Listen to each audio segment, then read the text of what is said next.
শুরু করি বরং।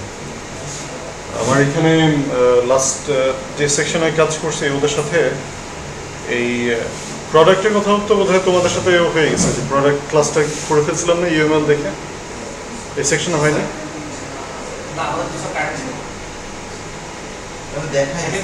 এমনি বোর্ডে লিখছিলাম, জিনিসগুলো বোর্ডে লিখছিলাম। ওকে, তাহলে আমি এক কাজ করি, এই পুরো জিনিসটা ওই ক্লাসেও যতটুকু করছিলাম সেটা গিটে আপলোড করে দিই। বেসিক্যালি তোমরা যদি কাজ করে নিজেদের কোনো একটা ভার্সন কিছু একটা আপলোড করতে চাও, ওই গিটে জাস্ট অ্যাকাউন্ট থাকলে এখানে করা যাবে, একটা ব্রাঞ্চে আপলোড করা যাবে।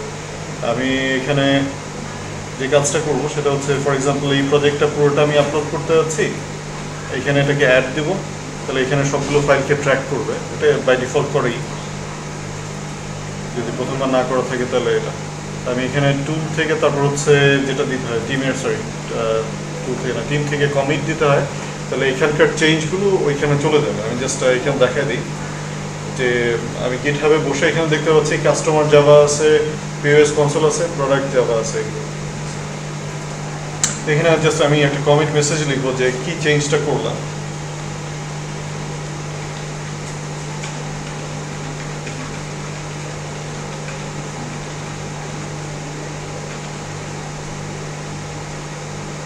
মেইনে কিছু চেঞ্জ আছে, ট্রানজাকশন যাওয়া অ্যাড করা হচ্ছে, এটা কমিট করলাম। কমিট করার পরে আমার এই এন্ড থেকে আমি যেটা করবো সেটা হচ্ছে রিমোট পুশ, কারণ আমি পাঠাচ্ছি ওইখানে আমার গিট রিপোজিটরিতে আমার অ্যাকাউন্ট ইনফরমেশনগুলো দিয়ে দিতে হবে।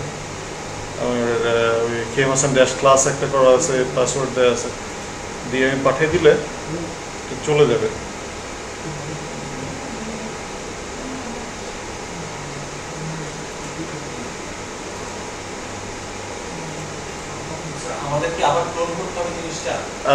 না, করতে হবে না, পুরোটা ক্লোন করতে হবে না, মানে একটা কনফ্লিক্ট আছে ওর কারণে হবে না। মানে বেসিক্যালি জিনিসটা হয় যেটা, যে আমি কোনো একটা চেঞ্জ করলাম, ওটা পুরোটা তোমার নেওয়ার জন্য ওইটার দরকার নেই। তোমরা যেটা করবা যে একবার অলরেডি তো ক্লোন করা আছে, আরেকবার ক্লোন করতে গেলে ওটা ডিলিট করতে হবে, ডিরেক্টরিটা ডিলিট করে তারপর ক্লোন করতে পারো। ওইটার রেজাল্ট হচ্ছে পুরো জিনিসটা আবার নেবে। বেটার অ্যাপ্রোচ যেটা, সেটা হচ্ছে রিমোট থেকে আমরা পুল করব, মানে তোমাদের এন্ডের কথাটা হচ্ছে রিমোট পুল বললে পারে, তখন এই যে চেঞ্জেস যেগুলো আছে সেগুলো সব চলে আসবে।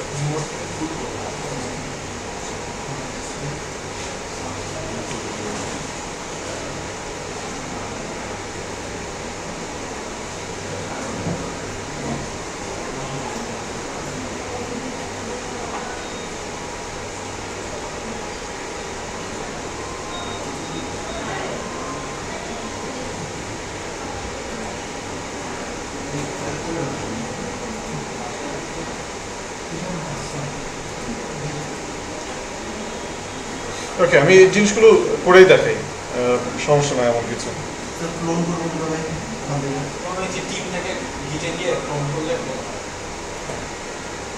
টিম যখন তোমার কোনো প্রজেক্ট থাকে না আর কি, আমার কিন্তু সবগুলো প্রজেক্ট লোড করা, তাতে আমি জিনিসটা দেখাই দিই, একটু সময় না হয় নষ্ট করলাম।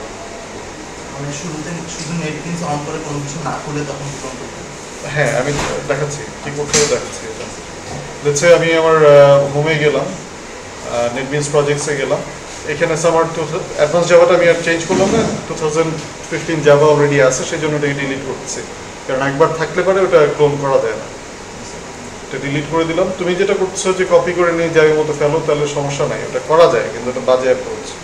আমার যেহেতু নেটবিনসের মধ্যে অলরেডি প্লাগ ইন আছে, আমি কেন করবো কষ্ট করে। তো গিটহাবে আমার সামার 2015 জাভার এইখানে আসলাম, আমার মাস্টার ব্রাঞ্চ এটা, এখানে ক্লোনের যে ইউআরএল, এই ইউআরএলটা কপি করলাম, ওটা ওই ল্যাবের যে স্লাইডগুলো আছে তার মধ্যে ছিল। তারপর আমরা যেটা করব সেটা হচ্ছে টিম গিট। এখন দেখো ওইখানে সব অপশনগুলো নাই আগে যেগুলো ছিল, কারণ সব প্রজেক্ট বন্ধ করা, কিছুই তোলা নাই। ক্লোন করতে দিলাম, এই জায়গাটাতে এসে রিপোজিটরি ইউআরএলটা পেস্ট করে দেব, Ctrl+C Ctrl+V ওটা দিয়ে দিলাম। দিয়ে এখানে কোথায় সেভ করবে, যেখানে লেখাই আছে সামার 2015 জাভার মধ্যে, গিটে কানেক্ট করে মাস্টার ব্রাঞ্চটা আমি নিয়ে আসতে যাচ্ছি।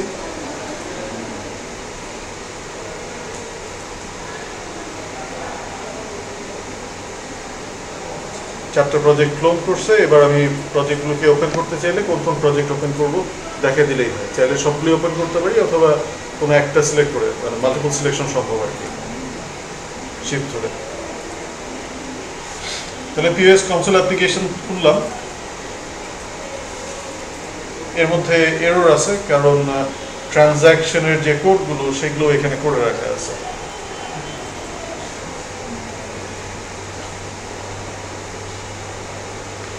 আমি তোমাদের ক্লাসে এই পুরো কাজটা করি, জিনিসগুলো দেখার দরকার আছে। আর আমরা একটা মেকআপ ক্লাসও তো নিচ্ছি, কবে ঠিক করলাম? শুক্রবারে 9টা থেকে 12টা, তাই না? আগামীকালকে। আজকের ফোকাসটা তাহলে থাকবে হচ্ছে কনসোল অ্যাপ্লিকেশনের জন্য। আগামীকালকে এই পুরো জিনিসটাই আমরা GUI দিয়ে কীভাবে করতে পারি সেটা দেখব। আসলে এর আগের যে ক্লাসটা, মঙ্গলবারের ক্লাসটা, ওদের ক্লাসটাও ইলেকট্রিসিটির কারণে এফেক্টেড হয়েছে। মাঝখানে চলে যায়, আবার এখানে কিছু দেখাতে পারি না। তোমাদের কম্পিউটার চলে কিন্তু প্রজেক্টের এত বেশি পাওয়ারটা নেয়। এনিওয়ে, তাহলে এইখানে অনেকগুলো ফাইল আছে। আমি এই ফাইলগুলো ডিলিট করি, তোমাদের এখানে কাজ করব।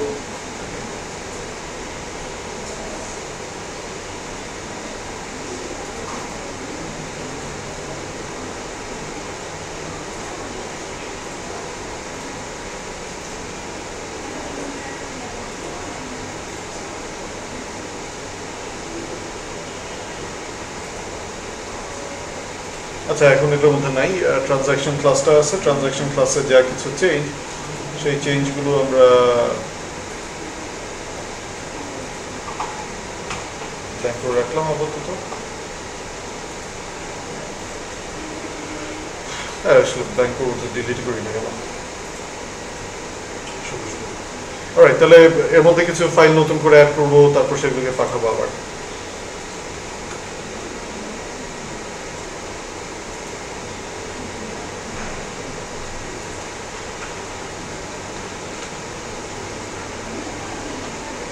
আমাদের আইডিয়াটা তো আছে যে কি কাজ করতে যাচ্ছে, এটা তো ক্লিয়ার না?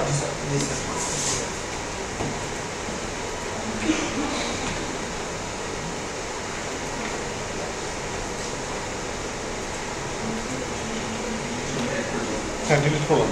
মানে সবই ডিলিট করতে পারতাম, কিন্তু এই যে এটা কনসোল অ্যাপ্লিকেশন অ্যাটলিস্ট তৈরি করা আছে, থাকুক এটা।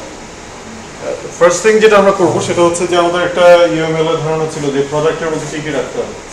প্রোডাক্টের মধ্যে আমরা ঠিক করলাম যে প্রোডাক্টের আইডি রাখবো, তারপরে আর কি রাখবো, একটা নেম রাখবো, আর প্রোডাক্টের একটা টাইপ থাকবে, সাথে হচ্ছে প্রোডাক্টের একটা প্রাইস থাকবে।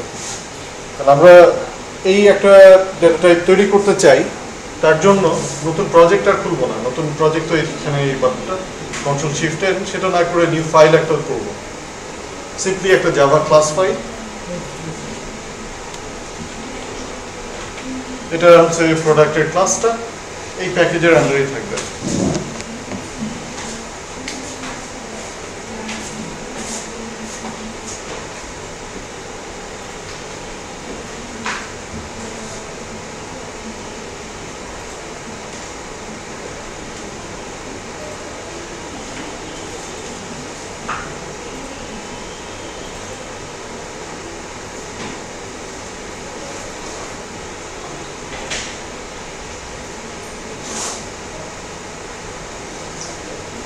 আচ্ছা, আমার ইউএমএল ক্লাস ডায়াগ্রাম বলছে যে এই জিনিসগুলো প্রাইভেট রাখা উচিত এনক্যাপসুলেশনের জন্য, আর এদের সাথে আমরা প্রত্যেকটা ডেটা টাইপও বলে রাখবো।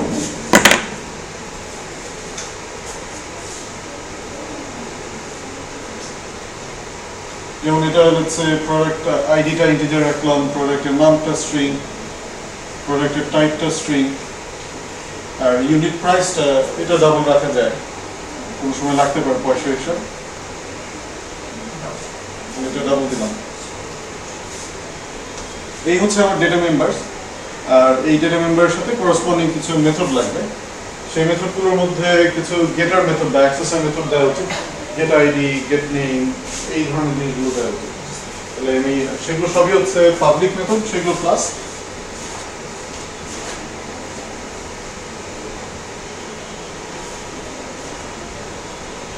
Gate product ID. এই মেথডটা সিম্পলি প্রোডাক্টের যে আইডি ওইটা ফেরত দেবে।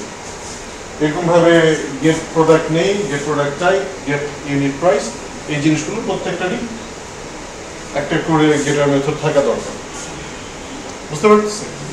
তাহলে এই জিনিসগুলো আমরা অ্যাড করবো। মানে আমরা সোজা কথা ইউএমএল থেকে এবার ক্লাসে আসতে যাচ্ছি। তাহলে যা যা ডেটা মেম্বার আছে সেই ডেটা মেম্বারগুলো আমরা এখানে এবার ক্লাসে লিখবো। Int product ID, string product name, string product type, আর হচ্ছে ডাবল ইউনিট প্রাইস, এগুলো লিখলাম। এখন যেহেতু এগুলো সবার বাম পাশে মাইনাস দেয়া, তার মানে এরা সবাই হচ্ছে প্রাইভেট হবে। এটা আমরা নিজ দায়িত্বে প্রাইভেট লিখে নিতে পারি। প্রত্যেকটার আগে এইভাবে প্রাইভেট লেখা উচিত, ঠিক আছে?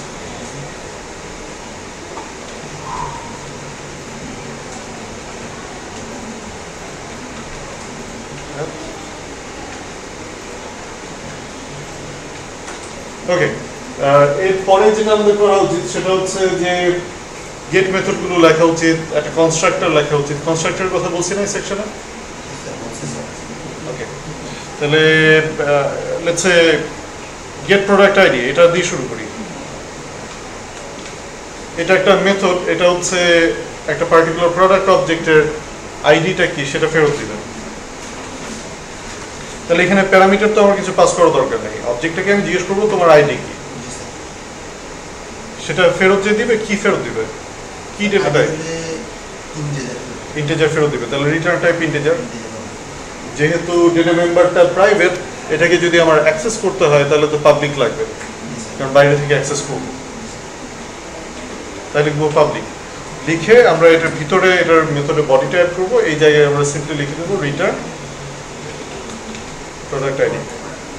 বুঝতে পারছি? এখন এরকম করে আমাদের প্রত্যেকটার জন্য একটা করে গেটার মেথড লিখতে হবে যদি আমি অ্যাক্সেস করতে দিতে চাই। সব ডেটা মেম্বারের জন্যই যে গেটার মেথড দিতে হবে এটা জরুরি না। কোনো কোনো ডেটা মেম্বার আমি চাইতেই পারি যে জিনিসটা হিডেন থাকবে, ওটা শুধু কম্পিউটেশনের জন্য কাজে লাগবে, আর ফার্দার কোনো কাজে লাগবে না।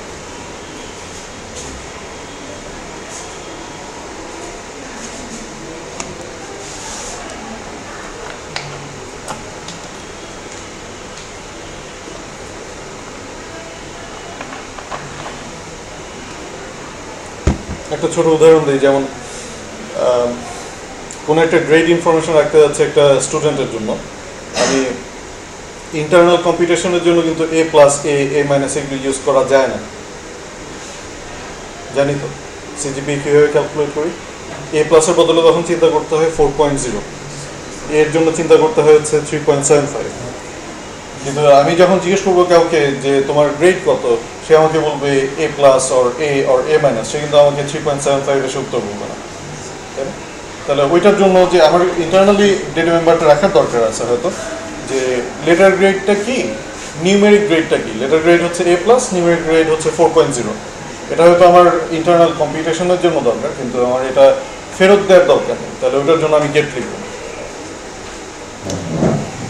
এই আইডিয়াটা দিলাম। এখন এখানে যে কাজ করবো আমরা, প্রত্যেকটা গেটার নিজে কষ্ট করে টাইপ করতে পারি। আর আরেকটা যেটা নেটবিনসে একটা ভালো সুবিধা আছে, সেটা হচ্ছে অল্টার ধরে ইনসার্ট দিলে পারে কিছু কনটেক্সটের মেনু আসে। অল্টার ধরে ইনসার্ট দাও, তাহলে দেখবা যে গেটার নামে একটা অপশন আছে। গেটার মধ্যে আমাকে এখানে তিনটা দেখাচ্ছে, প্রোডাক্ট নেম, প্রোডাক্ট টাইপ আর unit price. Get product ID এটার অপশন আর দেখায় নাই, কারণ এটা আমি অলরেডি লিখে ফেলছি, ঠিক আছে? আমি এখানে যদি ক্লিক করি তাহলে সবগুলো সিলেক্টেড হয়ে গেল। আর আরেকটা অপশন আছে হচ্ছে এনক্যাপসুলেট ফিল্ডস। আমি যদি এখানে প্রাইভেটগুলো না লিখতাম আর এনক্যাপসুলেট ফিল্ড দিয়ে দিতাম, তাহলে ও একা প্রাইভেট লিখে ফেলতো। হ্যাঁ, এই যে এখানে সবগুলো মেথড লিখে ফেলছে, এটা আমার লিখতে হয়নি। আর আমি এটা করেই দেখাই। দেখছি আমি প্রাইভেট লিখি নাই, আমি জাস্ট এতটুকু লিখছি। আর যেটা লিখছিলাম আমি নিজে, সেটাও না হয় না লিখলাম। অল্টার ধরে ইনসার্ট দিলাম, গেটার, সবগুলোর জন্য গেটার দাও আমাকে, ফিল্ডগুলোকে এনক্যাপসুলেট করো। খেয়াল করে দেখো এখানে প্রাইভেট নাই, কোনো মেথড নেই, জাস্ট একটা জেনারেট দিলাম, সব চলে আসবে।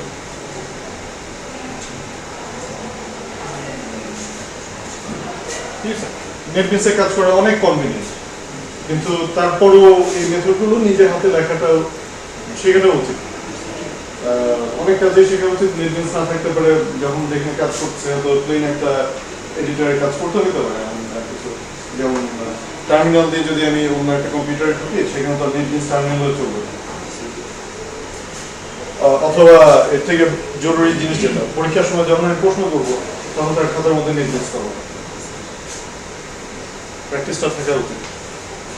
সো একটা প্রোডাক্ট ক্লাসের মধ্যে গেট মেথডগুলো আমাদের লেখা হয়ে গেছে। এবার আমরা আসি আমার সেট মেথড কি কি দরকার হতে পারে। আমি কি প্রোডাক্টের আইডি ইচ্ছা মতো চেঞ্জ করতে চাইতে পারি কিনা? না, চাবো না। আইডি যেটা দেওয়া আছে আইডি থাকবে। প্রোডাক্টের নাম চেঞ্জ করার দরকার আছে কিনা? ইউজুয়ালি দরকার নেই। প্রোডাক্টের টাইপ সেটাও না, যা বলছি তাই থাকবে। প্রাইসটা বিভিন্ন সময় চেঞ্জ হতে পারে, তাহলে যদিও বাজেট ডিজাইন এটা অন্যভাবে করা উচিত, কিন্তু ওই ডিটেলসে পরে দেবো, ডিবি পড়ানোর সময় দেবো, ডেটাবেস পড়ানোর সময়। যে আপাতত আমরা ঠিক করলাম যে public void set unit price একটা মেথড লিখি, যার মধ্যে একটা নিউ প্রাইস দেওয়া থাকবে। এই মেথডের কাজ কি হবে, ইউনিট প্রাইস একটা ভ্যালু রাখা আছে, লেটস সে একটা প্রোডাক্টের দাম 10 টাকা রাখা আছে, এটা আমি দাম বাড়াই, তো এখন সামনে রোজা আসতেছে তাই এটা 15 টাকা বিক্রি করবো। তাহলে কি করব, এখানে 15 টাকা পাস করে দিব, আমার যে ইউনিট প্রাইস এটা আপডেট হয়ে যাবে নিউ প্রাইস দিয়ে। ঠিক আছে, কাজটা এরকম। তাহলে এই সেট ইউনিট প্রাইস এটা যেটা লিখতেছি ওই একই কথা, এটাও আমার লেখার দরকার নেই। অল্টার ধরে ইনসার্ট দিলে সেটার আছে, কার জন্য চাই, ইউনিট প্রাইসের জন্য চাই, দিলাম, চলে গেল। একটু আগে আমি যেভাবে লিখছিলাম public void set unit price double new price, ওইখানে এসে লিখছিলাম দিস ডট, ওইখানে তা লিখিনি, ওখানে লিখছিলাম দিস,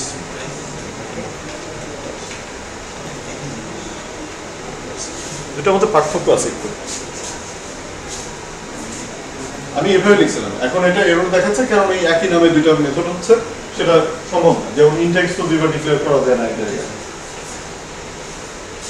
এখানে সমস্যাটা কি, খেয়াল করে দেখো, আমি লেখার সময় লিখছিলাম কি ডাবল নিউ প্রাইস।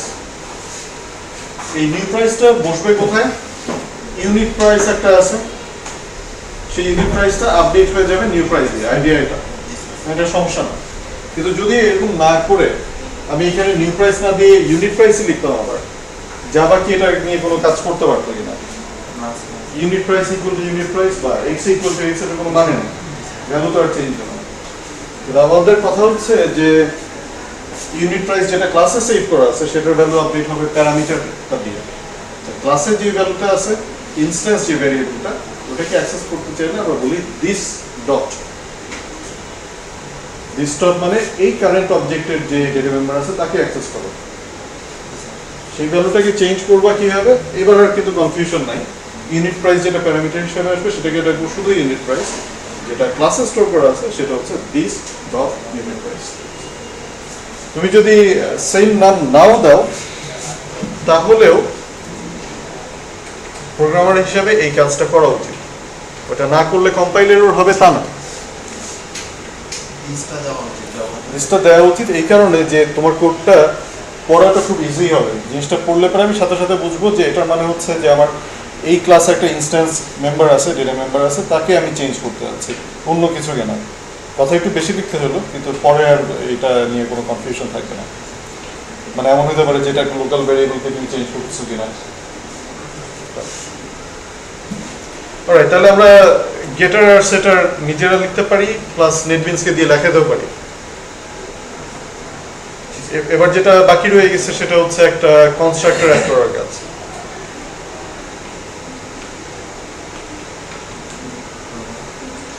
এটা বললে পরে একটা নতুন প্রোডাক্ট তৈরি হবে, কিন্তু এটার মধ্যে কোনো আমি মেম্বার পাস করি নাই। এখন সমস্যাটা কি দেখো, এই যে কনসোল অ্যাপ্লিকেশনে আমার আসলে টার্গেটটা কি, প্রোডাক্ট পি নামে একটা প্রোডাক্ট তৈরি করতে যাচ্ছি, ঠিক আছে। আমি যদি বলি system.out.println p.get product name, একটা প্রোডাক্ট তৈরি করে সেই প্রোডাক্টের নামটা প্রিন্ট করতে যাচ্ছে, এইটুকুই আমার কাজ। আমি কি করলাম, এই প্রোগ্রামটাকে রান করলাম, নাল আসতেছে কারণ কোনো প্রোডাক্টের নামটা আমি পাস করে দিইনি। বা পি প্রোডাক্টের প্রাইস কত হবে এটা কি আমি বলতে পারবো?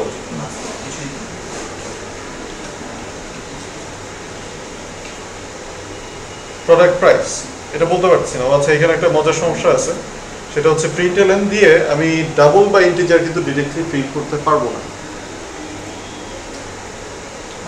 প্রিন্টএলএন এর কাজ হচ্ছে প্যারামিটার হিসেবে চাই হচ্ছে স্ট্রিং, কিন্তু এখানে আমি কি দিলাম, গেট প্রোডাক্ট প্রাইস কি দিলাম, সরি গেট প্রোডাক্ট প্রাইস নামে তো কিছু নাই,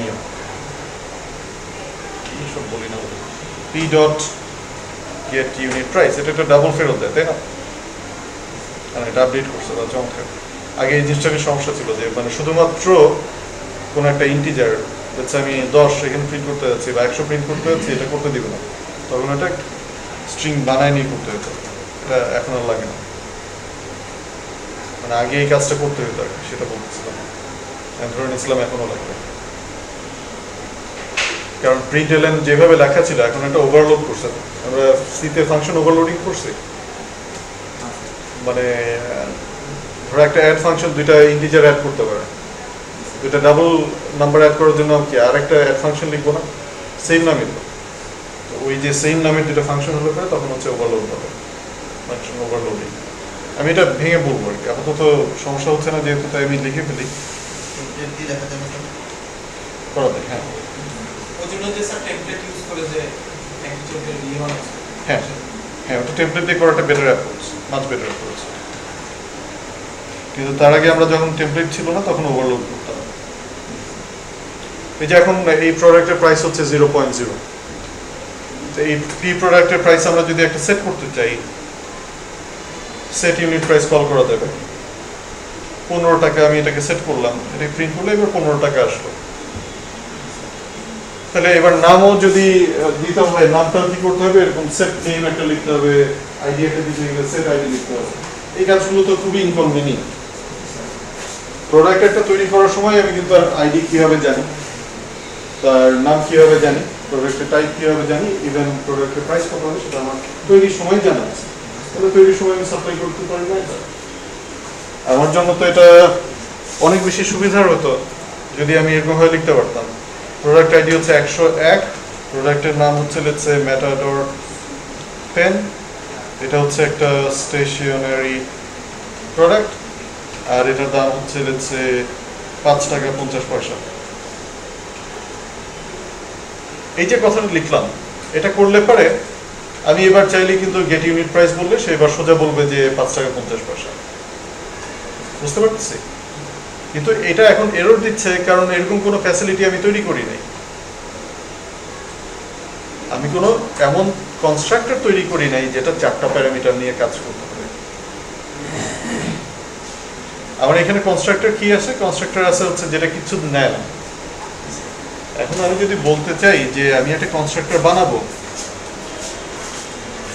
যার মধ্যে আইডি দেওয়া হবে, নেম দেওয়া হবে,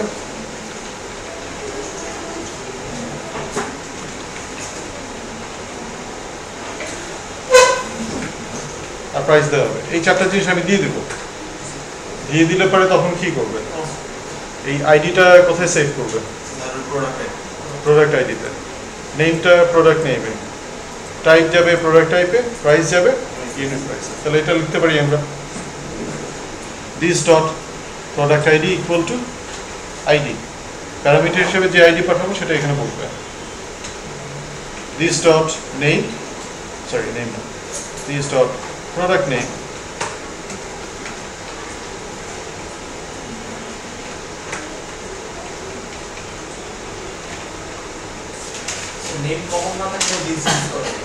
দিস ইউজ করা যাবে, আর ওইটাই প্রেফার্ড আর কি, যাতে পরিষ্কার মেসেজটা থাকে যে আমি কি চেঞ্জ করতেছি।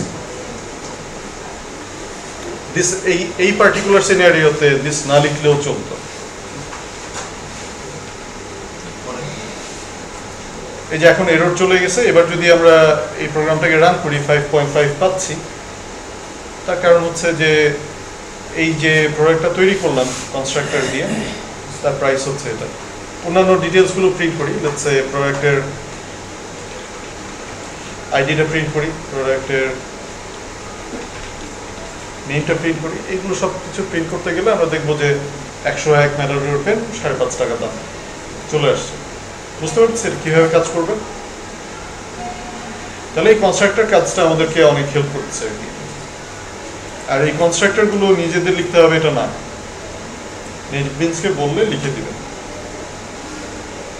অল্টার ধরে ইনসার্ট কনস্ট্রাক্টর বসাতে চাই, কনস্ট্রাক্টরে কি কি থাকবে, চারটা জিনিস থাকবে, এন্টার দিলাম, কনস্ট্রাক্টর বানাই দিল। ঠিক আছে, কোডিং অনেক ইজি আর কি। এখানে জাভায় বড় বড় প্রজেক্টের কাজ খুব কম কথা লিখে করে ফেলা যায়। চিন্তাটা যেটা ছিল যে ওই ইউএমএল একটা ডিজাইন করছে, এটা থেকে একটা ক্লাস তৈরি করে ফেলতে হবে, এটা ক্লাস রেডি এখন আমাদের। বুঝতে পারছি? তাহলে প্রোডাক্ট ক্লাসটা নিয়ে এটা নিয়ে কাজ করা যাচ্ছে। বা আমরা যদি এক লাইনে সুন্দর করে প্রিন্ট করতে চাই, system.out.printf ইউজ করতে পারি।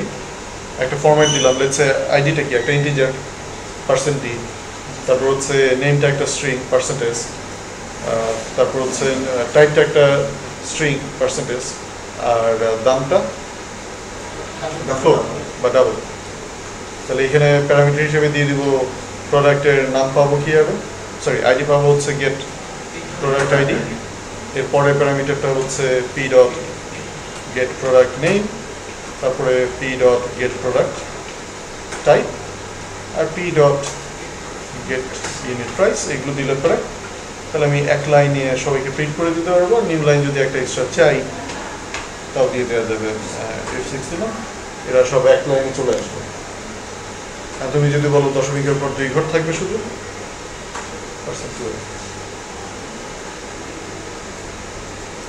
তুমি যদি বলো যে প্রোডাক্টের নামগুলো 15 ক্যারেক্টারের মধ্যে রাখতে হবে, ওটা %15s দেওয়া যাবে।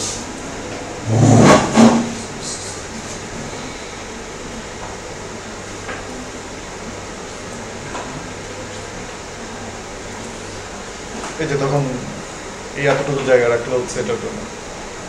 সিতে হোপফুলি এটাও আমরা দেখে আসছি যে এমনি পার্সেন্ট দিয়ে একটা নাম্বার দিলে পারে, তখন যেটা করে অ্যালাইনমেন্ট হচ্ছে রাইট অ্যালাইন করে। জানি না এটা মানে পার্সেন্টের পরে যে নাম্বারটা লিখবো, এই যে %15s লিখলাম, এটা কিন্তু রাইট অ্যালাইন করবে। টোটাল 15 ঘর ডান দিক থেকে অ্যালাইন করবে। আচ্ছা কয়েকটা এক্সাম্পল রাখি, তাহলে হয়তো মনে পড়বে জিনিসগুলো। ধরো যাক 3টা প্রোডাক্ট তৈরি করলাম, একটা পি, একটা কিউ, আর একটা চার, অথবা P1 P2 P3 3টা প্রোডাক্ট তৈরি করলাম, একটা 102 আর একটা হচ্ছে 501।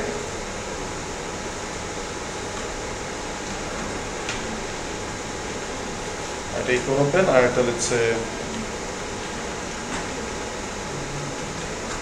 এটা ডেয়ারি প্রোডাক্ট, আর উপরে এগুলো হচ্ছে স্টেশনের প্রোডাক্ট ছিল। লেটস সে এটার দাম 7.5 না 7 টাকা দাম দিলাম, আর আরো এর দাম জানি না এটা করলাম, হোয়াটএভার যায় আসে না।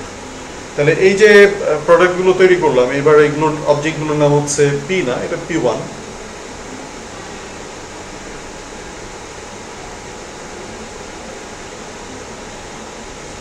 তাহলে একটা প্রিন্ট দিলে পরে তো এগুলো আসবে, তাই না?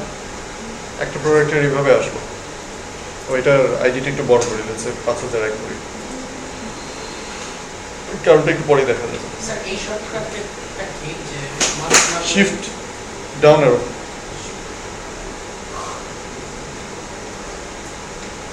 আমার যেটা জিজ্ঞেস করতেছে যে এই একটা লাইন ছিল, এটাকে 3টা লাইন বানালাম কি হবে, ওই লাইনে কার্সার থাকলে শিফট ধরে ডাউন অ্যারো দিলে পরে কপি পেস্ট।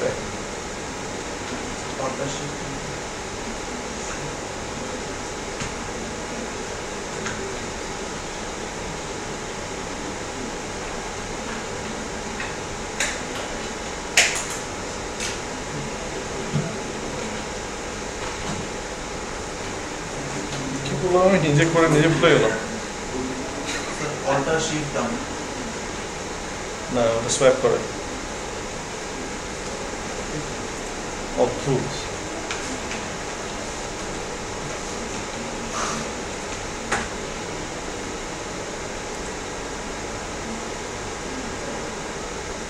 এরকম বিকল্প অনেকদিন বলি নেই।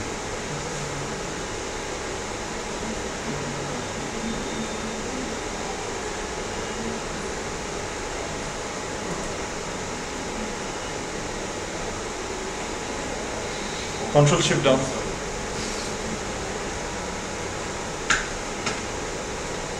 Right. মানে যে লাইনে আসছো সেটা কন্ট্রোল শিফট ডাউন, অথবা যদি গোটা সেগমেন্ট কপি করতে হয় সেগমেন্টটা কন্ট্রোল শিফট ডাউন দিলে পুরোটা চলে আসবে।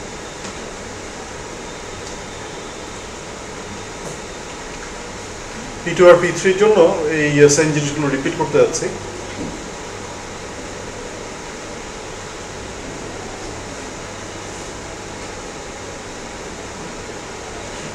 এখন এই পুরো ছবিটা P1 এটা দিচ্ছে, P2 আর P3। এবার প্রোডাক্টটা রান করলাম। এই দেখো যেটার কথা বলছিলাম, যে এই যে নামগুলো আরং, মিল্ক, ইকোনো পেন, হ্যাঁ ডান দিকে অ্যালাইন করা, তাও এইখানে 15 ক্যারেক্টারে আটে নেই মনে হয় কোনো একটা, সেজন্য চলে আসতেছে এটা।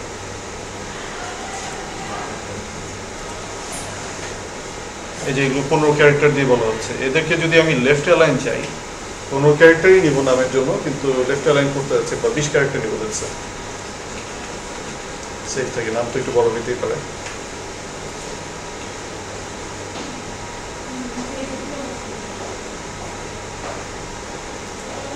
এগুলো হচ্ছে রাইট অ্যালাইন হচ্ছে। আরো মিল্কটা সরে যাওয়ার কারণ আছে, কারণ এই 5001, 101 আর 102 থেকে একটু বড়, ঠিক না?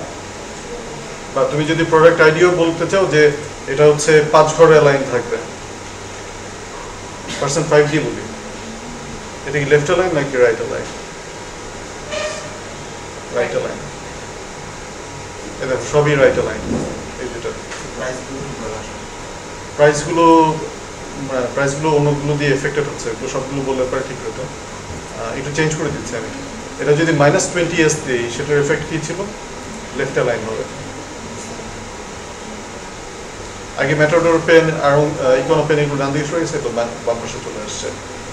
স্টেশনারি, ডেয়ারি এগুলো যদি ফিক্সড লেন্থ বলে দিতে চাই, লেটস সে এগুলো হচ্ছে 10 ঘর করে নিবে, কিন্তু নাম তো তাই বাম দিকে অ্যালাইন।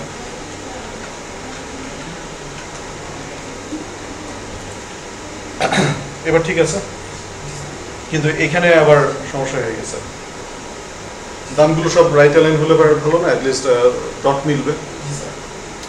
তো এখানে 0.2f হচ্ছে দশমিকের পরে কয়েক ঘর থাকবে, আর পয়েন্টের আগে যদি আমি এখানে 5 দেই, তার মানে কি হবে? আগে 5 ঘর পরে 2 ঘর, আগে 5 ঘর স্পেস নেবে, টোটাল লেন্থ হবে হচ্ছে 5 ঘর, ওরা 5 ঘর, দশমিকের পরে হচ্ছে 2 ঘর। এই যে এখানে 5 ঘরের জায়গা, আর দশমিকের পরে 2 ঘরের জায়গা। ওকে, তাহলে এই হচ্ছে ফরম্যাট করে আমি জাস্ট প্রোডাক্টগুলো লিস্ট করতে পারলাম। আর জিনিসটা আমাদের জন্য একবার যখন ডিজাইন করা হয়ে গেছে, এবার যাতে আগে প্রোডাক্ট নামে কোনো ডেটা টাইপ তৈরি করা ছিল না, আমাদের জন্য এবার একটা প্রোডাক্ট ডেটা টাইপ চলে আসছে। বুঝতে পারছি?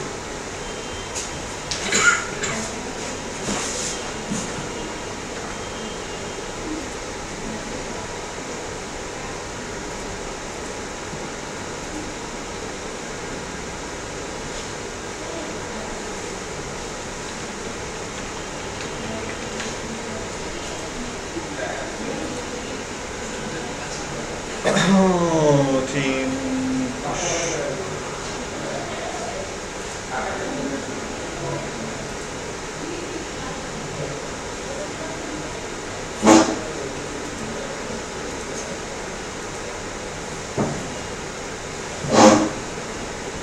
যে আমার রিপ্লেস করে আসতে হবে। কনফ্লিক্ট হচ্ছে কারণ আগে ওখানে মুছছি, এখন এখানে এক্সট্রা। আচ্ছা, ওটা আমি ঠিক করবো,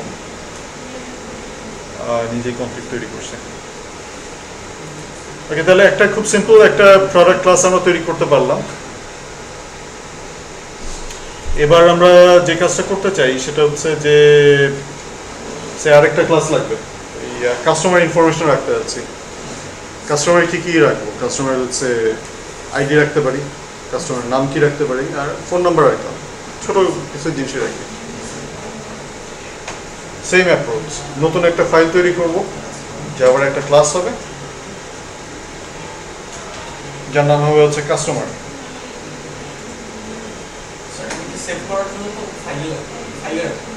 হ্যাঁ, প্রত্যেকটা আলাদা আলাদা ডেটা, আলাদা আলাদা ফাইল। এখন যদি জিজ্ঞেস করো যে এক ফাইলে রাখা যায় কিনা, এক ফাইলে রাখা যায়, কিন্তু এটা বাজে অ্যাপ্রোচ, করা উচিত না। মানে আমরা কাস্টমার ডট জাভা একটা তৈরি করবো, নেটবিনস এটা বলতে হয় না, নেটবিনস এই যে নিজে করে নেয় জিনিসটা। আমি ডিলিট করে দেখে এই কাজটা আবার রিপিট করি। এখানে আছে তো আমরা একটা ফাইল, নিউ ফাইল অ্যাড করবো। নিউ ফাইল হচ্ছে জাভা ক্লাস তৈরি হবে। এই জাভা ক্লাস কি ধরনের ক্লাস, আমি এখানে ক্লাসের নামটা বলে দেবো, কাস্টমার। আর নেটবিনস নিজ দায়িত্বে কাস্টমার ডট জাভা বানিয়ে নেবে। এটা পাবলিক ক্লাস, ওই কারণে এটার নাম হচ্ছে কাস্টমার জাভা। আমরা যদি ক্লাসের নাম আর ফাইলের নাম এক না রাখতে চাই, তাহলে ওইখানে আমরা পাবলিক বলতে পারবো না। পাবলিক হলে পরে এটা বাইরে থেকে অ্যাক্সেস করা যাবে আর কি, সেই কারণে বাই ডিফল্ট তাদের অ্যাক্সেস লেভেল হচ্ছে প্যাকেজ লেভেল অ্যাক্সেস, যেটার কথা আমি বলিনি এখনো, পরে বলবো। কি কি জিনিস ঠিক করলাম, একটা হচ্ছে কাস্টমারের আইডি দেওয়া লাগবে,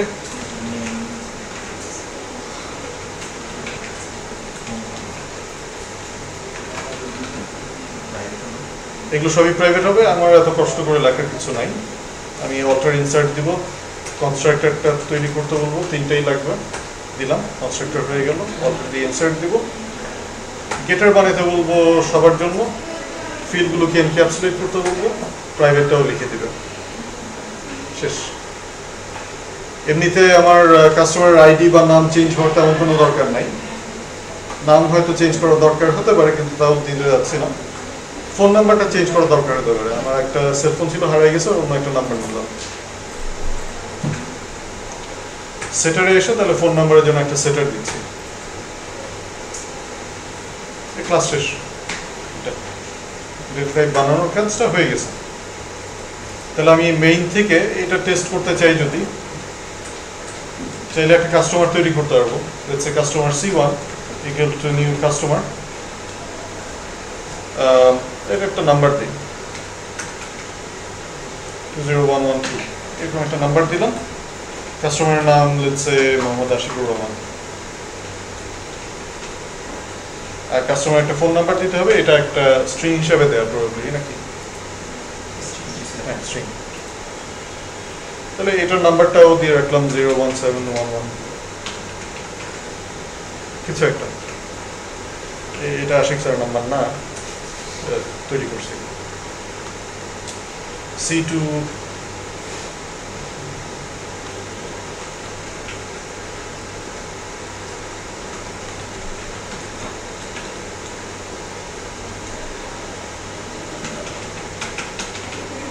কিছু একটা নাম্বার দিলাম। তাহলে দুইটা কাস্টমার আমার তৈরি করা হয়ে গেল, C1 আর C2 দুইটা কাস্টমার। এদেরকে চাইলে আমরা এখন প্রিন্ট করে ইনফরমেশন দেখতে পারি।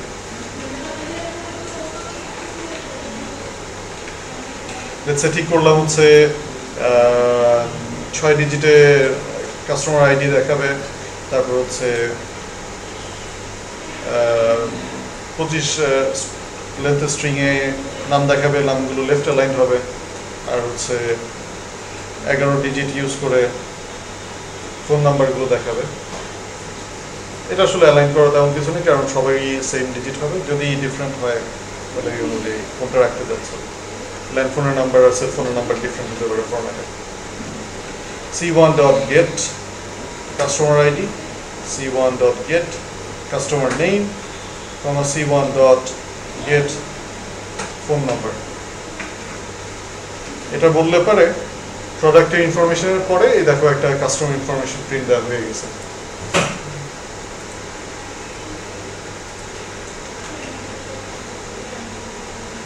সিমিলারলি C2 কাস্টমারকে যদি আমরা তার ইনফরমেশন প্রিন্ট করতে চাই,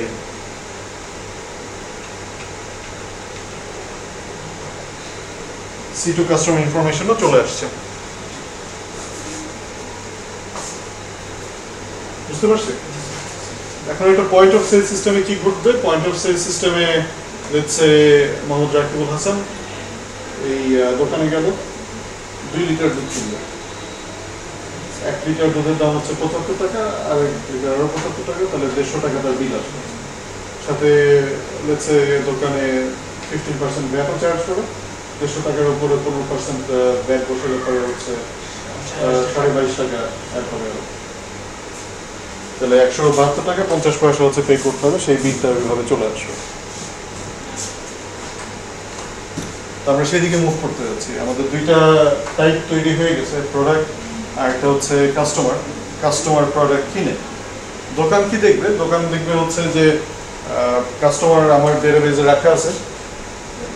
আমার যে কোনো কাস্টমার এসে কিনে না, আমার একটা ফিক্সড অফ কাস্টমার আছে, তাদের প্রত্যেকে আমি কার্ড ইস্যু করছি। এটা কার্ড দেখে, যেমন সব নিয়ে একটা কার্ড দিয়ে পরে এটা দিয়ে কিছু বোনাস পাওয়া যেতে পারে, জানি না কি দেয়। তাহলে প্রোডাক্টের ওরকম প্রত্যেকটা বারকোড দেওয়া আছে, তার মানে আইডি আছে, আইডির সাথে অ্যাসোসিয়েটেড প্রোডাক্টের নাম আছে, প্রোডাক্টের টাইপ আছে, প্রোডাক্টের প্রাইস আছে, সেই জিনিসগুলো রাখা আছে। যখন একটা কাস্টমার দোকান থেকে প্রোডাক্ট কিনবে, তাহলে কি কি জিনিস রাখতে দরকার? কাস্টমার আইডি রাখবেন, তার নাম লাগবে, ফোন নাম্বার লাগবে, এই জিনিসগুলো তো কাস্টমার সাথেই আছে। আমি যদি কাস্টমার একটা অবজেক্ট দিয়ে দিই যে এই কাস্টমার প্রোডাক্ট কিনতেছে, তাহলে কি একসাথে সব দেওয়া আছে না? এক্সট্রা কিছু তো আমার দেওয়ার দরকার নেই। যখন একটা প্রোডাক্ট কেনা হবে, প্রোডাক্টের অবজেক্ট আমি তৈরি করে রাখছি যে আরাম দুধ কিনবে না, এইটার অবজেক্ট তো তৈরি করা আছে। আমি নতুন করে আর প্রোডাক্ট আইডি বলার কি দরকার আছে? দিয়ে দেবো।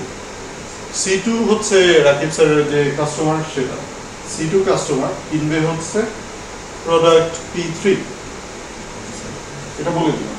কিন্তু কেনা বেচার সময় আর কি কি জিনিস রাখা লাগে?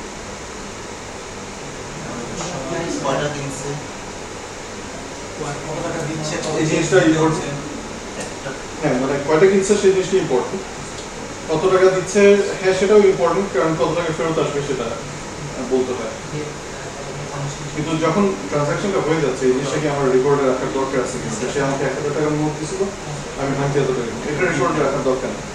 কিন্তু কত কোয়ান্টিটি গুলো এটা রাখার দরকার আছে, কারণ কত টাকা পে করতে হবে সেটা এটার উপর বেস করে হিসাব করতে হবে।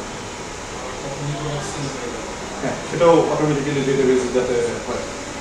তাহলে কয়টা বিক্রি করবো সেই জিনিসটা জানা দরকার আছে। আর আরো একটা জিনিস জানা দরকার আছে, সেটা হচ্ছে যে কত তারিখে কয়টার সময় বিক্রি করবো, কারণ প্রোডাক্ট ফেরত দিতে আসতে যেতে পারে যদি দোকানে রিটার্ন পলিসি থাকে। প্লাস এমনিতেও রেকর্ড কিপিং এর জন্য এটা দরকার আছে যে কয়টার সময় প্রোডাক্ট বিক্রি করবো।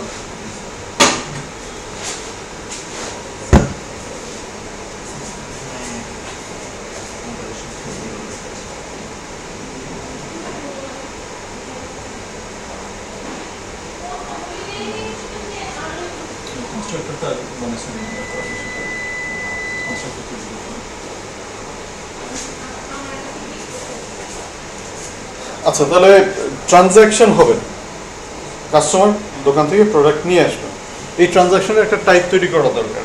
Same process, file, new file, নতুন প্রজেক্ট না, এর মধ্যেই কাজ করব। একটা জাভা ক্লাস তৈরি করতে যাচ্ছি, এর নাম কি? ট্রানজাকশন।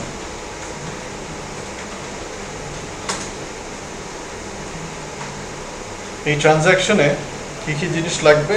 একটা যেটা বললা যে কাস্টমার প্রোডাক্ট কিনবে, তাহলে কোন কাস্টমার প্রোডাক্টটা কিনতেছে সেটা রাখা দরকার। কাস্টমার কোন প্রোডাক্টটা কিনতেছে সেটা রাখা দরকার। এই যে বড় হাতের কাস্টমার যেটা, এটা হচ্ছে ক্লাস, ছোট হাতের কাস্টমার এটা অবজেক্ট। বড় হাতের প্রোডাক্ট হচ্ছে ক্লাস, ছোট হাতের প্রোডাক্ট এটা হচ্ছে অবজেক্ট। এবার কয়টা কিনলো সেই কোয়ান্টিটিটা রাখলাম। এটা ডাবল রাখতে যাচ্ছি, কারণ লেটস সে 1 কেজি বা 1 লিটার দুধ কেনা যায়, 1 কেজি না, 1 লিটার দুধ কেনা যায়, আবার হাফ লিটার দুধে কেনা যায়।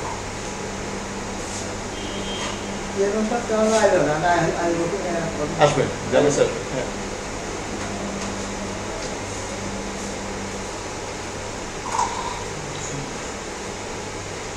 আচ্ছা, তাহলে কাস্টমার, প্রোডাক্ট আর কোয়ান্টিটি এগুলো আমরা রাখলাম। এবার আমরা যে কাজটা করব সেটা হচ্ছে একটা মিস করছি, সেটা হচ্ছে যে কখন কিনলাম, কোন দিন কিনলাম, সেই জিনিসটা লাগবে। লোকাল ডেট একটা টাইপের কথা আমরা বলতেছিলাম। ডেটটা রাখলাম, ডেট অফ ট্রানজাকশন আর কি। এটা ইম্পোর্ট করতে হয়, তো এখানে ক্লিক করলেই অপশন দিবে java.time.localDate, এটা রাখলাম। এবার একটা কনস্ট্রাক্টর দরকার, কিছু গেটার দরকার। এগুলো নেটবিনসকে দিয়ে বানাই নাকি লিখবো?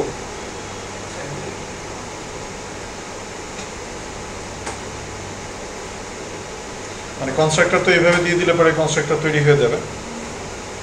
আর নিজে লিখবো আর কি, একটা দুটো লিখবো, বাল্বটা করে দিলি। অটো ইনসার্ট দিচ্ছি, গেটার দেই, তাহলে সবগুলোর জন্য দিয়ে দিলাম। আর এনক্যাপসুলেট বললাম, তাহলে প্রাইভেটও হয়ে যাবে। এই যে এগুলো প্রাইভেট করে দিল, আর এইগুলো সবগুলো গেটার। কাস্টমার কোন কাস্টমার সেটা জানতে চাইলে জানতে পারবো, কোন প্রোডাক্ট কিনলো সেটা জানতে পারবো, কোয়ান্টিটি কোন কোয়ান্টিটিতে কিনলো, গেট ডেট এটাও জানতে পারবো। যেটা নেটবিনস আমাদের জন্য করে দিতে পারবে না, সেটা হচ্ছে লেটসে এই কাস্টমারের জন্য যে প্রোডাক্টটা কিনে নিয়ে গেল কত টাকা পে করতে হবে, বিলটা বের করতে পারবে না সে।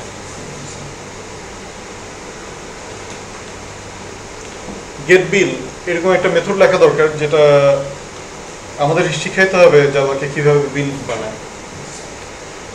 বিলটা কি একটা নাম্বার, তো কত টাকা পে করতে হবে, তাহলে ডাবল ফেরত দিবে। আর এটা পাবলিক করা উচিত, কারণ এটা বাইরে থেকে কেউ কল করবে, জিজ্ঞেস করবে কয় টাকা বিল। বিলের হিসাব হয় কি হবে,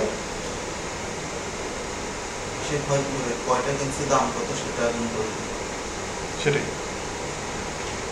এই বিল একটা তৈরি করতে যাচ্ছি, এই বিলের ভ্যালু হবে হচ্ছে কয়টা কিনলো, সেটাই হচ্ছে কোয়ান্টিটি। এটা এর মধ্যেই রাখা আছে, তাই না?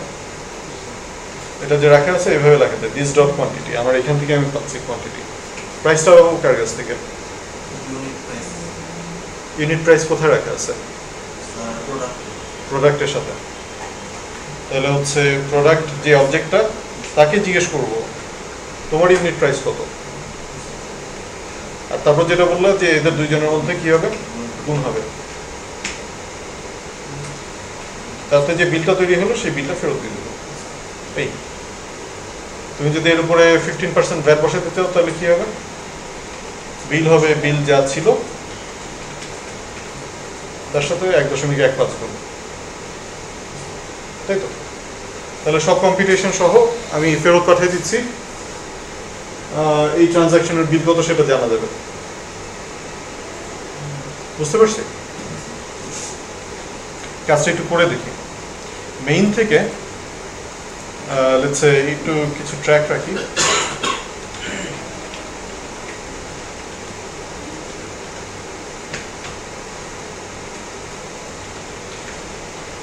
এটা হচ্ছে আমার লিস্ট অফ প্রোডাক্টস।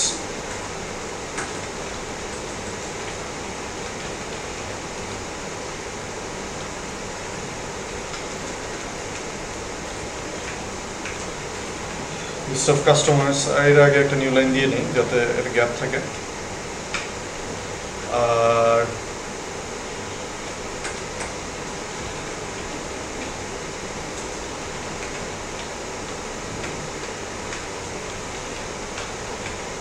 ট্রানজাকশনগুলো এখানে লেখা থাকবে। এটা এখনো লিখে নেই, মানে বেসিক্যালি প্লেস হোল্ডার রাখলাম যাতে জায়গাটা সুন্দরভাবে বোঝা যায় যে কি কি প্রোডাক্ট আছে আমার, কে কে কাস্টমার আছে, আর কি কি ট্রানজাকশনগুলো করতে একটার পর একটা প্রিন্ট দিচ্ছে। কনসোলে দেখাতে হবে, তো তাই দেখালাম। মানে গুই করা থাকলে এগুলোর জন্য আলাদা আলাদা উইন্ডো আসবে ফর এক্সাম্পল। ওকে, তাহলে এই কাস্টমারের কাছে, কার কাছে, C2 কাস্টমারের কাছে P3 প্রোডাক্ট আমরা বিক্রি করতে যাচ্ছিলাম, তাই না? T1 ট্রানজাকশন তৈরি করব।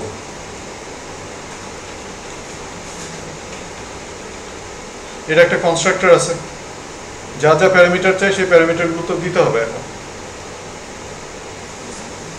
কি কি চাচ্ছি, কাস্টমার দাও, প্রোডাক্ট দাও, কয়টা কিনলো, কখন কিনলো।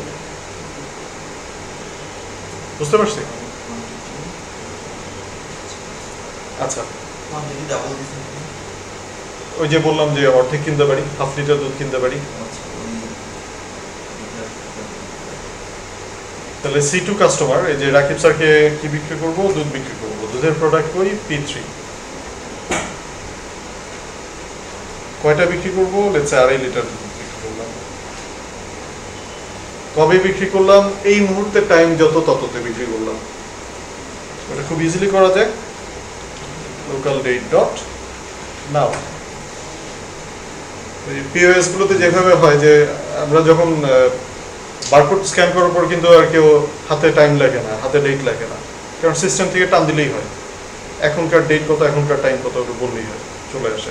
তো লোকাল ডেট ওই ব্যবস্থাটা দিবে যে আমি যে কম্পিউটারে এই অ্যাপ্লিকেশনটা রান করছি সেখান থেকে সে সময় নিয়ে নেবে। বুঝতে পারছি? অলরাইট, তাহলে এখানে একটা ট্রানজাকশনের রেকর্ড হচ্ছে, আমরা দেখি হিসাবটা আসে কিনা। ট্রানজাকশন প্রিন্ট করার সময় কি কি জিনিস প্রিন্ট করতে পারি? প্রথমে দিব হচ্ছে কোন কাস্টমার কিনলো, সেটা একটা স্ট্রিং। কোন কাস্টমার কিনলো সেটা একটা স্ট্রিং। প্রোডাক্টের প্রাইস কত সেটা কি? Floating point number. কয়টা কিনলো সেটা ফ্লোটিং পয়েন্ট নাম্বার। আর হচ্ছে টোটাল বিল কত, আর আরেকটা হচ্ছে কবে কিনলো।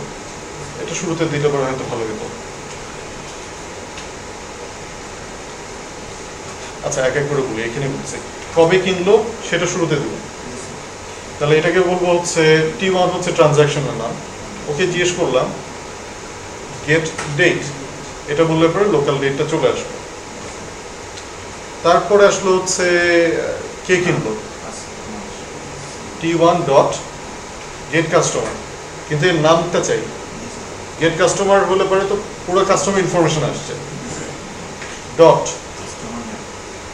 গেট কাস্টমার নেই। আচ্ছা আচ্ছা, পরের লাইনে যাই, এটা এক লাইনে থাকলে পরে হয়তো দেখা যাবে না একসাথে। তাহলে দুইটা স্ট্রিং গেল। এর পরের স্ট্রিংটা হচ্ছে কোন প্রোডাক্ট কিনবো। তাহলে T1 dot get product dot get product নেই, তাহলে প্রোডাক্টের নামটা চলে আসবে। এক একটা প্রোডাক্টের দাম কত, T1 dot get product get unit price. কয়টা কিনবো, T1 ডট গেট কোয়ান্টিটি, কারণ এটা তো আমার কাছে ট্রানজাকশনের সাথে আছে। আচ্ছা, কোয়ান্টিটি কেন প্রোডাক্টের সাথে রাখা যাবে না?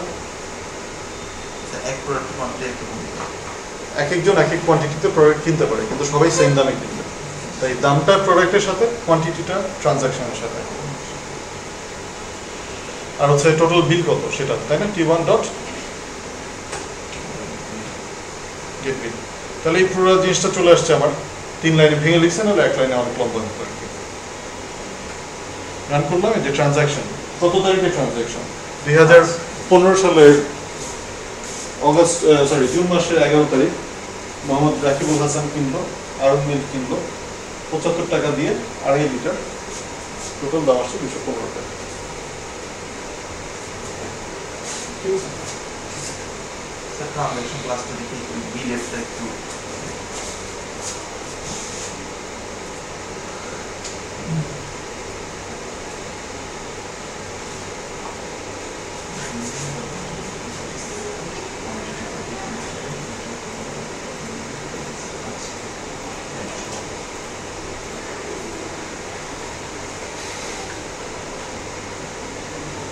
বুঝতে পারছি?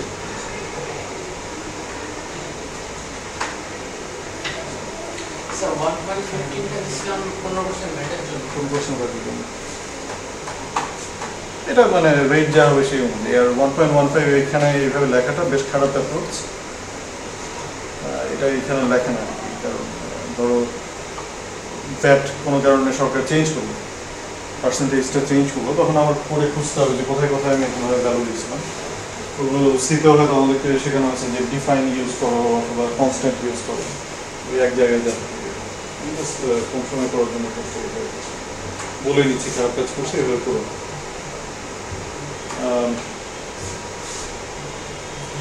এই জিনিসটা এখান থেকে নিয়ে কোথায় যাবো সেটার একটা আইডিয়া দিব। আচ্ছা, এই ক্লাসে যা দেখানোর এটুকুই ছিল আর কি, এইটুকু পিছনে ছিলাম। অন্য ক্লাসে আরও আগে গেছে, অন্য ক্লাসে আমরা জাভা এফএক্স দিয়ে গুই বানায় কীভাবে সেভ করি সেই দিকে চলে আসছি। তো সেটা কালকে আমরা একসাথে চলে যাবো ওই জায়গায়, শুক্রবারে অ্যানাউন্স করছিলাম। তো 9টা থেকে 12টা একটা মেকআপ ক্লাস হবে, ওইখানে আমরা পুরো গুই কীভাবে বানাবো, ওটার মধ্যে মেথডের কীভাবে অ্যাড করে সেই জিনিসগুলো পছন্দ করবো। তো ওইটা ওদের কতদূর দেখানো হয়েছে সেটা যদি দেখতে চাও, গিটহাবে ওই প্রজেক্টটা বোধহয় আমি আপলোড করেই রাখছি, তাও দেখে বলি। পিওএস গুই অ্যাপ্লিকেশন যেটা, ওইটা যদি আমরা লোড করি, আমি জাস্ট দেখাই দিই। ওপেন প্রজেক্ট, এইখানে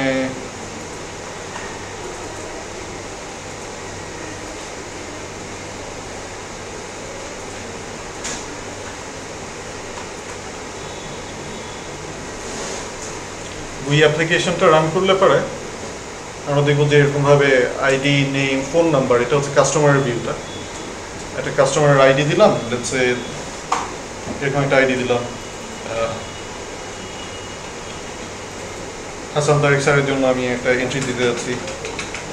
এরকম এন্ট্রি দিয়ে আমরা সেভ দিলে পরে কোথাও এই জিনিসটা নিয়ে সেভ হবে। তো ওদেরকে যতদূর পর্যন্ত যাওয়া হচ্ছে সেটা হচ্ছে যে ফাইলে কীভাবে সেভ হয় সেই জিনিসগুলো আমি বলছি। তখন করে দেখানো হয়নি, বোর্ডে লেখা হচ্ছে, কারণ হopefully শুক্রবারে এই সমস্যা থাকবে না। আমরা ওই পুরো কাজটাই করবো, যে একটা গুই ফ্রন্ট এন্ড বানাবো, তার মধ্যে এরকমভাবে প্রোডাক্ট এন্ট্রি দেওয়ার অপশন থাকবে, কাস্টমার এন্ট্রি দেওয়ার অপশন থাকবে, ট্রানজাকশন এন্ট্রি দেওয়ার অপশন থাকবে। এই জিনিসগুলো আমরা ফাইলেও সেভ করতে পারবো। তাহলে একটা খুব সিম্পল হলেও একটা পিওএস অ্যাপ্লিকেশন তৈরি হয়ে যাবে। আরও অনেক কিছু লাগে, একটা দোকানে বিক্রি করার জন্য এই জিনিস নিয়ে বিক্রি করলে হবে না, রিকোয়ারমেন্টগুলো বুঝতে হবে, কিন্তু অ্যাটলিস্ট এই ধরনের সফটওয়্যার আমরা তৈরি করতে হবে।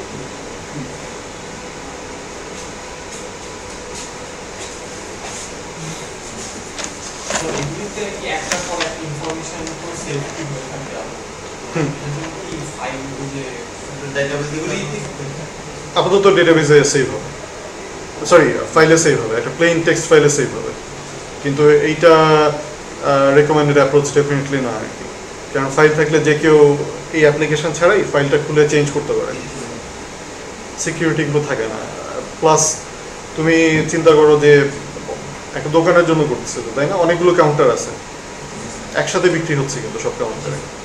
কিন্তু ফাইল হলে পারে কি হবে, আমি যদি বলি আমার কাউন্টারে আমি একটা ফাইল আপলোড করলাম, পেন ড্রাইভটা দাও, এটা কপি করে অন্য জায়গায় নিয়ে যাই, তারপর এখান থেকে যাই আবার আপডেট করি, আরেকবার নিয়ে আসি, এভাবে তো হয় না বিক্রি।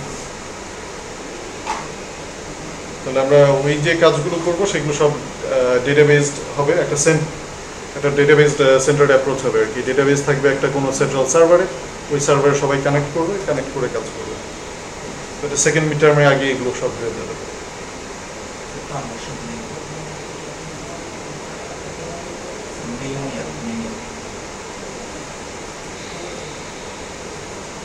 মেইন থেকে ট্রানজাকশনে যেভাবে তৈরি করছে, আর তারপর তাকে প্রিন্ট দিচ্ছে এখানে।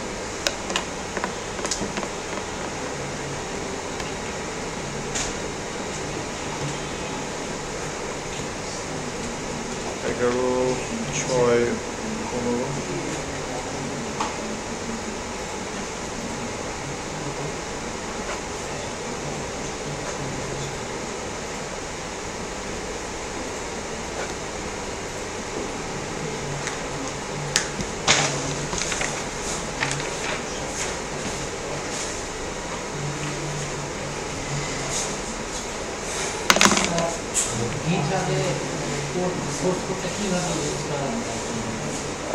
আচ্ছা, ভালো কথা মনে করছো, আমি এটা আপলোডটা করে নিয়ে বলতেছি,